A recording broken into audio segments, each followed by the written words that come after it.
Hey everyone, thanks for joining. It's Corey of Blue Falcon Board Gaming. If you're new to the channel, I'm a United States Marine Corps veteran that started the Blue Falcon Board Gaming Group in the Ohio, Kentucky, West Virginia tri-state area with the hopes of promoting positive mental health through board gaming, as well as to make board games more accessible to the community by hosting and co-hosting free events.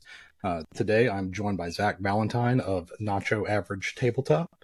Zach is participating in the Stonemaier Charity Auction, so we're going to learn a little bit more about him, his channel, and all of that kind of good stuff. So, Zach, welcome. Yeah, thanks for having me. I really appreciate you having me on here. Talk a little bit more Yeah, about that. yeah. So, who's Zach?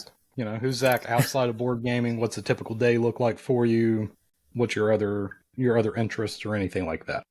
hmm Yeah, so outside of kind of the board gaming hobby, my day-to-day job is an accountant. So I've been doing that for the last 6, 7 years. So not the most exciting thing in the world, but it's a job. So and then outside of that, I've got a dog that we uh, really love and try to take outside and go for walks and stuff all the time. So uh, we like having fun with her. And then during the summers, being from Minnesota, so live in southern Minnesota, so the summer months are really the only times we get to go outside. So during that, I like to get out golfing and fishing as well. Um, but outside of that, board gaming kind of takes over the winter when we've got 30 below wind chills and stuff outside. So yeah. Yeah, I've never been up to Minnesota. The closest I've been is right there at the very top of Ohio, right before you break into Michigan. But we usually go up to like Lake Erie and stuff over the summers. And Okay. I remember a few winters ago, we were getting photos and it got super cold and like the waves coming in were freezing as they were breaking. Um, so I couldn't imagine how much colder Minnesota gets. Yeah. There's some winters it gets kind of bad. We don't get to go on as many walks, I would say. Then just gets to be a little bit too cold. So it's the unfortunate thing, I guess, about living in Minnesota. But summers are nice, Yeah. as we say here. It's not so bad if it's not windy. So how did you get into board gaming, or more specifically, what's considered modern board gaming? Yeah. So as a kid, I always grew up playing games with my mom. We played like Uno and Cribbage and Face 10, kind of all those um, games that it seems like a lot of people grew up on. And then as I met my wife, who's also part of the channel here, Michaela, um, her family is the first place I got introduced to board games. They played like Catan and Ticket to Ride Europe.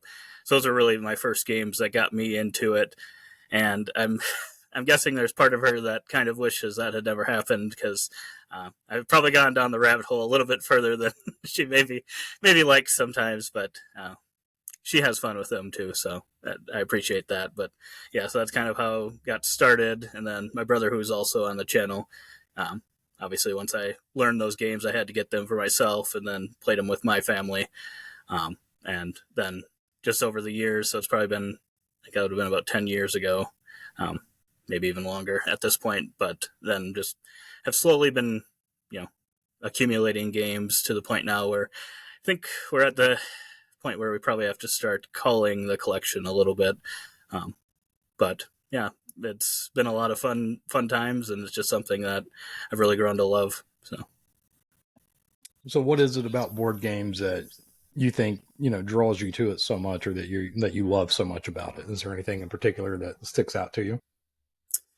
yeah, I would say for both me and my wife, we really appreciate being really close to our families, and they're just a way to spend time with them and kind of our really close friends as well.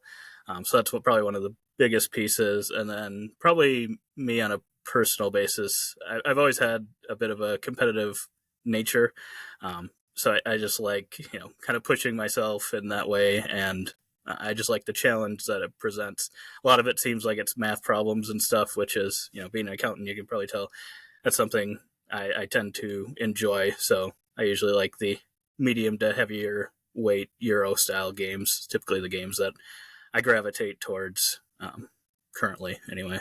So it's kind of a new problem away from work, I guess, a funner problem, I guess, for most of the games. Some of them it does. I could see how people could say that turns into work as well, but Yeah, I think the only game that I have played that I refuse to ever play again is Clinic. okay, I have That not played that one.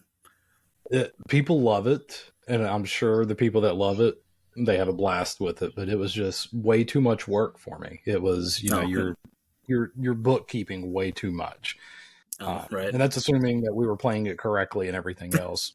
It's a very good chance because I was at a public library event, and there was a guy that had just got it. He was super excited to play it, but then he was like going through the rule book and trying to teach us as we were setting up and punching everything out. And I mean, we were at it for like 2.5 hours, and we didn't even finish it. We were just like, "Yeah, we're done." Um, didn't have a good experience with it. I may give it another shot, but that one felt like work for me. Oh, yeah, and that's kind of unfortunate too. And I guess I don't know how your whole group was feeling, but if the whole group kind of agreed that it was kind of feeling that way, it's kind of unfortunate because you get excited about a game and then it's kind of not what you were hoping for. But Yeah. So how did you start the channel? So we're talking about your channel and everything. Nacho Average Tabletop.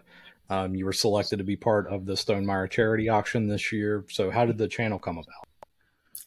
yeah, so that I think ever since, so as I got more into board gaming, I started watching kind of some of the YouTube content out there, and kind of the main one was the Dice Tower. So I don't know how many of their videos I've watched over the last few years, probably too many. But it just seemed like a fun thing to do, another way to kind of talk about board games, and it was just kind of an idea that I had or wanted to do, sort of, but never really had the time because initially, when I started in accounting, I was a public accountant. So we audited school districts and cities throughout Minnesota. And that just, it was long hours. It ate up a lot of time, just didn't really provide time for other things necessarily. And then when I got to my most recent job, which is just more of a regular staff accountant type role, a little more regular hours, had more hours available. And then about the time I started that was when COVID hit, and got some limited hours, or had hours drawn back a little bit. So I used that as an opportunity to just start, making some videos for fun and just seeing what was out there. So, and then the name kind of comes from a sort of strange place. So my wife had gotten me this graphic T-shirt with it's like a neon green looking thing, and it just says Nacho Man. And one day I wore that to the gym, and she had taken a picture of me just kind of posing, just kind of weirdly. And I was throwing it started about 5 years ago. I was throwing a Nacho Average board game tournament amongst kind of my family and close friends, so just kind of a small thing. And when we were trying to come up with the name, we didn't really have a name for it, and she was making a Facebook group, and the picture she ended up choosing to use was that picture with that in there. So then it became the Nacho Average board game tournament, and then I just used that for kind of the inspiration for the channel name. So it comes from a non-board game related thing, but became board game related in a way for me. Yeah, it's always good knowing, where the names come back or where the names come from behind the channels and stuff. It's usually an interesting story like that. Mm-hmm. So, So yeah. what do you hope to do with the channel? What's your kind of vision for it, or what's your desire that it grows into or becomes, or, what it brings to other people? Yeah, obviously, I would say it's always fun when it's growing and stuff. And I think we just recently hit over 500 subscribers, which I thought was pretty big. I didn't think that would ever really be something that would probably happen with the channel. Just kind of, a fun hobby thing alongside my other favorite hobby. And yeah, I'm the main intent for it, I think, is just kind of a creative output for me. Just a way to be, the mundane accounting task, kind of get out of that and do something a little bit more creative. It's just a way to release those kind of juices, and just hoping that it can bring joy to other people and maybe introduce them to games they'd never heard of before. I know we've done our top 60, and it seems like the comments we get on those is there's a bunch of games that people haven't necessarily heard of. There's some obviously bigger ones, a bunch of the Stonemaier ones that a lot of people have probably heard of, but then we have some kind of oddballs that might not necessarily be on everyone's list. So that's always a fun thing. And then we just kind of do wacky things sometimes. Like currently we have an unmatched tournament going on our channel, where we've got like 31 matchups that are going to go over or come out the next month and a half. And that's just something new we tried. Last year, I think the big thing we did was we did a stone timber, where in September, to celebrate 10 years of Stonemaier Games, we put out I think it was probably an average of 2 videos a day in September. So we just kind of like to do, interesting, fun things, I would say, and hope it brings joy to other people. So out of that list that you had mentioned, what do you think's kind of like what's a kind of like an unsung hero game for you? Like, you don't think people know about it enough, or it may not be on many people's radars. What do you think a good example of a game like that would be? I guess the one that just came to mind is The Downfall of Pompeii. I don't know if you've heard of that one.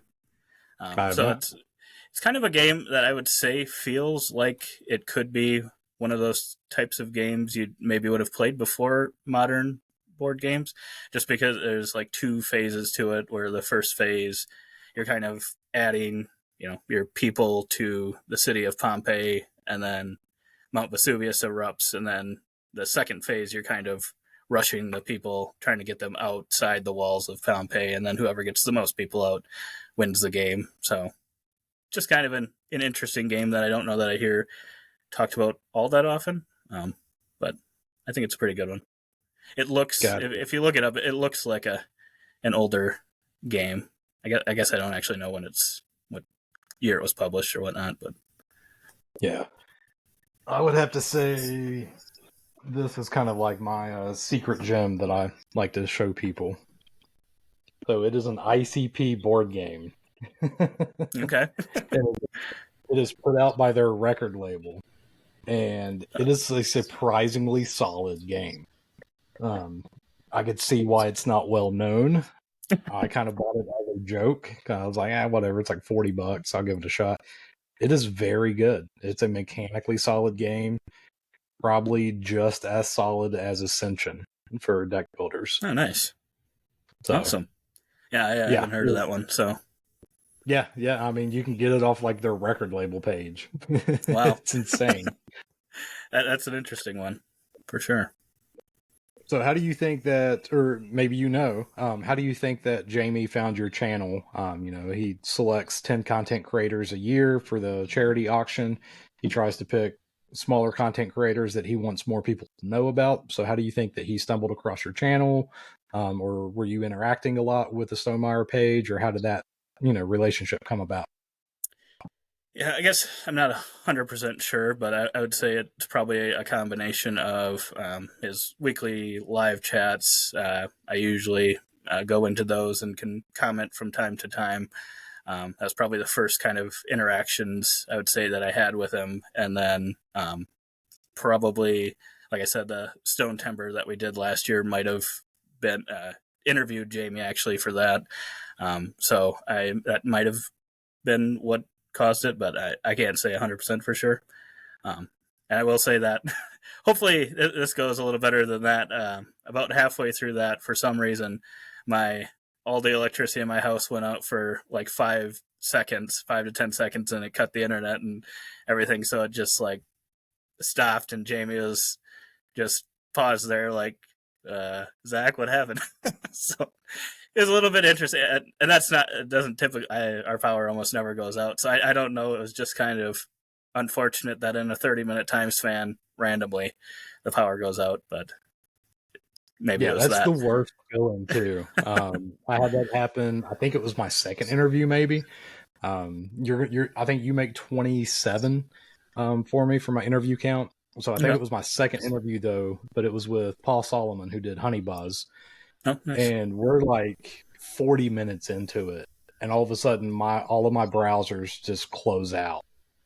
And I was like, oh no, and I'm like trying to log back in real quick and everything. And luckily I had got a question out right before everything just closed. So Paul was still talking.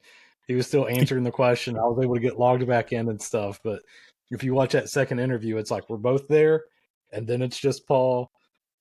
He's finishing up the question, and I'm logging back in as he's finishing up the question. But just like the pit in my stomach that I got from that. Mm-hmm. Yeah, I would agree. And luckily, I can't remember what we were using, but I think after we both went out of it, it saved that kind of half. So luckily, I didn't have Yeah. to redo it or whatever. But yeah, it definitely made me feel terrible because I'm like, never done an interview before, and kind of my board game hero, so to say. And yeah, just unfortunate timing, I guess. Yeah. Jamie was kind enough to be my fifth interview. So, Nice. because whenever I kind of started doing everything, I was doing a envoy splash for Disney Sorcerer Arena. So I reached out to Sean Fletcher. He goes by Fletch. He was the designer of the game, and I'm like, hey, I'm doing a thing this weekend to show off the game. Would you care to do an interview? And I can, try to help promote the event with an interview from the designer. So he agreed to it, and we did like an hour. And at the end, I was like, thanks, man. Like, you were the first one I've interviewed. I truly appreciate this. Like, I was so nervous going into it. I didn't even know if you'd respond. And he was like, man, if you reach out to any designer and you want to talk about their baby, they're going to talk about their baby with you. Like, he's like, that's what we want to do. So after that, my whole mentality was like, whatever, I'm just going to shoot people an email. If they want to do an interview, cool. If they don't respond, whatever, like I'm still in the same spot. So out of everybody that I've reached out to, I've only had like 2 designers not really even get back with me. And it could be in their spam box or whatever. Right. Or it could be in like, a bad email or anything like that. But like everybody that I've reached out to, they're like, absolutely, let's do this. So it's been fun. So we've mentioned the charity auction a few times now. So it started in 2013, and they do it each year. And to date, they have donated $121,670 to 95 different charities. So on top of picking the 10 content creators each year, those content creators then choose a charity that they want these funds to go to. And you had chose Mending Spirits Animal Rescue. Can you tell us about what that organization does, and then also what led you to, for that to be the one for you to choose? Mm-hmm. Yeah, so I think once Jamie reached out and asked about this, I had a feeling, just because all of us kind of here in the household really love animals, love dogs and stuff. I've grown up with dogs my whole life, so really wanted to probably pick some sort of shelter type place, and that's what Mending Spirits Animal Rescue kind of does. It's a local to me charity. That's actually where we ended up getting our dog Cookie, and yeah, she's brought joy to us ever since. So I just thought this was a great way to give back to them and be able to do that, because throughout the process of getting Cookie, I would say there were times where we were a little bit like, we really want Cookie, but the process was taking a little bit. But I appreciate that they are putting in the time to make sure that the pets or whatever are getting to the correct type of owners and stuff. So looking back, it's easy to see why it would take some extra time, but at the time, obviously, we wanted Cookie, and I believe they're pretty much all volunteers. They don't actually have like a physical building presence, so everyone's all the dogs are just fostered by all volunteers and everything, dogs and cats, and I think they have all different species, might have guinea pigs and turtles and stuff. So yeah, I think they seem like a solid one around our community here. So very nice. Yeah, we've got a few local animal rescues and stuff. My friend, she had actually started up Pitiful Paws, and that's where we had got our one dog from back in 2014, I believe, is when we had got Dillinger. But he was a rescue, and they had pulled him from a location where they had been using him as a bait dog. So they would tie him up, let the other dogs attack them to get those dogs ready for like dog fights and stuff. And whenever they got to him, like they ended up having to amputate one of his front legs and all of that. So she was super hesitant about where she wanted to place him. And I was like, hey, like, I'll take him. So she was like, I would feel much more comfortable with that. So we had him for about 9 years or so before we had to have him put to sleep because he had some stomach cancer that really got super aggressive out of nowhere, to the point where he couldn't eat anymore. And that was last year that we ended up having to have him put down. But yeah, the animal rescues, a lot of those folks, man, it's volunteer based, like you said, and it's rough. They go into rough areas, and really rough situations. Right. So at the moment, it is Matthew from Envy Born Games as our champion, but we have Family Feud Fast Money to see if you can dethrone Matthew from Envy Born Games. So I'm not going to throw an actual timer up. Just act like you got 20 seconds or something like that. And I don't know where they surveyed these people at, because yesterday the question was, where is it at? There's something like naming animals that you see their legs on a menu, and frog legs was the number one answer. And Okay. I'm like I know I it's would not have thing, picked that. Yeah, like I don't go to Applebee's for frog legs or anything. Right. Like I think chicken legs or crab legs. Like that, Right. those would be the two big ones. Frog legs. All right. So the first question here. And this is relevant considering your charity choice. So if it were up to dogs, what would people taste like when they lick them? A treat. Okay. If you won the lottery on Monday, what would you hate to happen on Tuesday? Get hit by a car. Name something that might have a short fuse. A bomb. Okay. Tell me a type of hoop. Hula hoop. And then tell me a word that rhymes with funky. Monkey.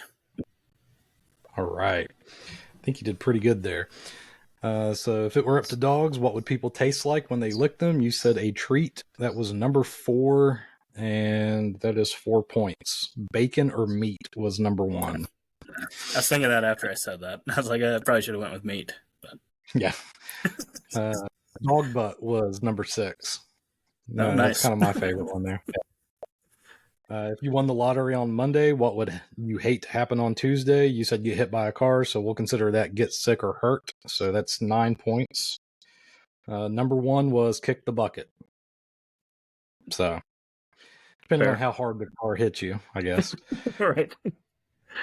Name something that might have a short fuse. You said a bomb. That was number 3, and that's 16 points. Tell me a type of hoop. You said hula hoop. That was number 1 for 60 points. And then a word that rhymes with funky. You had said monkey, right? Yep. That's 46 points for number 1. So that's 135 for your total. So Matthew from Envy Born Games is still the reigning champion. Oh, well. I gave it my best. Right. My family is all clapping for me, so I'm sure. Yeah. All right. So your YouTube channel, it looks like the handle on it is just Nacho Average Tabletop. And then Instagram is Left-Handed Meeple with underscores in between all of the words. Is there any other channels or social media sites, anything like that you'd want to plug on where people can find you, how they can get a hold of you? No, that's pretty much it. Those two are the two that we do. I'm not on the TikTok. You'd think for being only 30 that I'd maybe know a little bit more about TikTok, but I guess I'm just too much of an old school type of guy using the YouTube still. Yeah, I'm 35 and anything outside of Facebook, I'm just like, right. I can't figure this out. Well, Zach, I appreciate the time, man. I had a blast talking to you, learning about your channel, learning about your organization that you're wanting to support. And I really appreciate you taking the time out of your day. Yeah, I appreciate you having me, Corey. I hopefully can talk soon. Yeah, absolutely. Talk to you.